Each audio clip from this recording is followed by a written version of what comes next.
Bom dia, eu sou o pastor Lélio. Eu gostaria de deixar uma palavra de Deus para abençoar a sua vida.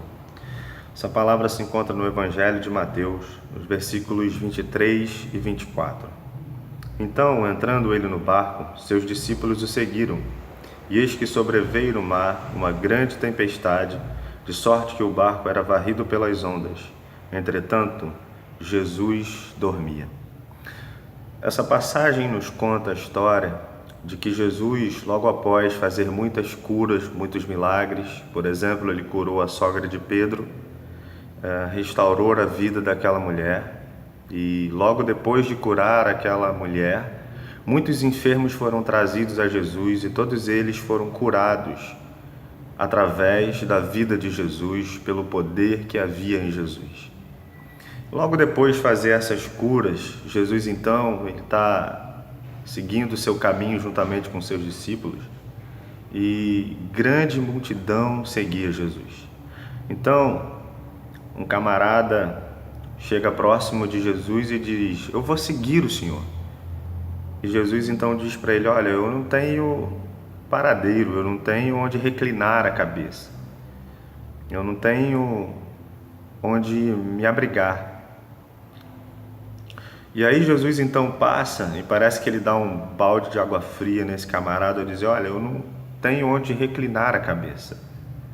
Parece que ele dá um balde de água fria nesse camarada. E logo após vem o outro e Jesus diz para esse outro: "Você, segue-me." E esse camarada diz para Jesus: "Olha, deixa primeiro eu sepultar meu pai, depois eu vou te seguir."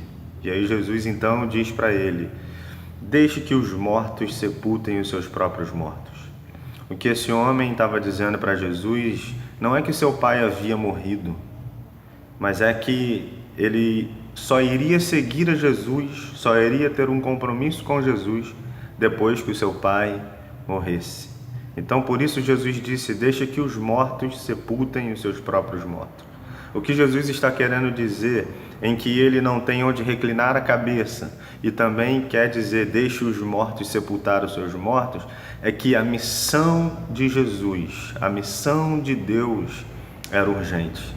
Então há uma urgência em seguir a Jesus e o caminho de Jesus requer urgência. Ser um discípulo de Jesus requer uma decisão de hoje e não para o futuro ou quem sabe um dia. Porque ser discípulo de Jesus é uma missão urgente.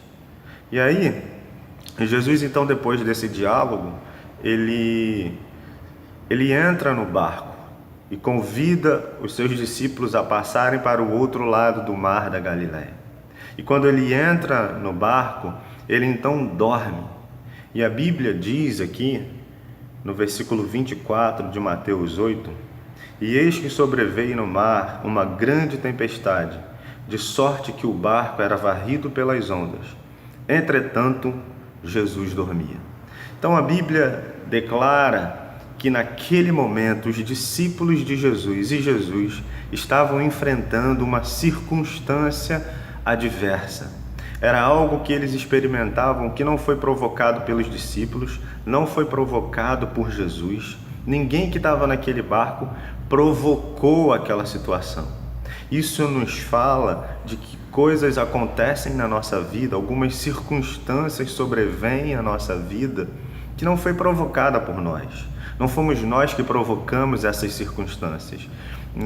Você às vezes vai ao médico e recebe um diagnóstico, e esse diagnóstico às vezes é um câncer. E às vezes você não fez nada para provocar isso, mas é uma circunstância da vida. E quantas más notícias às vezes recebemos são circunstâncias da vida que não foram causadas por nós mesmos, mas elas sobrevêm à nossa vida. E parece que é o fim, parece que essas circunstâncias estão declarando um ponto final na nossa história, estão dizendo: "Olha, acabou. Mas eu quero lhe oferecer nessa manhã um entretanto." O texto diz que a tempestade veio sobre o barco, só que, entretanto, Jesus dormia no barco. Jesus dorme no barco enquanto os discípulos estão desesperados pela sua vida. Os discípulos dizem: Senhor, salva-nos, salva-nos, socorre-nos. Não te importa que a gente pereça, nós vamos perecer, nós vamos morrer. Enquanto eles estão olhando para as circunstâncias adversas e olhando pensando que vão perecer, Jesus descansa. Por que Jesus descansa? Jesus descansa porque ele sabe que quem determina o destino da vida dele é o Pai, é Deus. Ele sabe que vai chegar ao outro lado e não são as tempestades ou as intempéries que se levantam que vão impedi-lo de chegar no destino que Deus tem para ele. Jesus tinha uma missão. Jesus sabia, ele era consciente. Quando a gente lê os evangelhos, a gente percebe a consciência que Jesus tinha da sua missão, de pregar o evangelho, de revelar quem era o Pai e de morrer na cruz em nosso lugar. Então Jesus sabia que aquela tempestade não iria tirar a sua vida. Por isso Jesus descansa. Então, eu quero te dizer hoje, se você está passando por alguma circunstância adversa, que parece por um ponto final na tua vida, eu quero te oferecer um entretanto. Como diz o texto, o entretanto representa uma oposição à ideia anterior do texto. Ou seja, qual era a ideia anterior? Há uma tempestade. Nós vamos perder a vida. Era a ideia dos discípulos. Morreremos, pereceremos. Já era. Mas o texto nos diz que há um entretanto.